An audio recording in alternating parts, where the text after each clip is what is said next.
Maraming ang kabit ang natatamaan sa mga vlog ko, kaya't sangkatutak na pambabash ang nakikita ko sa comment section.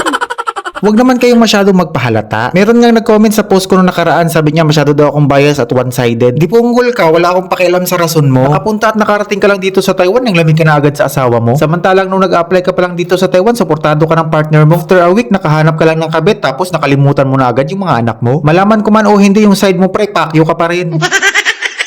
Oo, buhay niyo yan, pero wag niyo naman akong sisihin kung pinost kayo ng mga asawa niyo sa social media. Tapos ikaw pa yung may ganang mag-comment sa mga post ko, ikaw tong irresponsable. Hindi niyo na mahal yung mga asawa niyo, hiwalayan niyo na lang dahil hindi naman nila kayo habulin, dahil hindi lang naman kayo ang may titi sa mundo. Sabi daw. At ang malupit pa niyan pare, ang gwapo-gwapo mo sobra. Tapos nung tinignan ko yung reaction, puro nakahahalhat eh. Sorry na B, hahahat, dog, cheese dog, nanay mo sabog. Hindi naman sa panglalait dahil hindi naman talaga ako gwapo, pero nung nakita ko yung picture mo, masasabi ko talaga sa sarili ko na pinagpala ka ng demonyo. Hala di nga, oo nga. Kung ako sa'yo pre, piliin mo na lang yung kabit mo dahil hindi ka naman maghahanap ng pangalawa kung mahal mo pa talaga yung nauna. Saka wag mo nang paramihin yung lahi mo pre, hindi naman maganda yung kutis. Kutis putragis.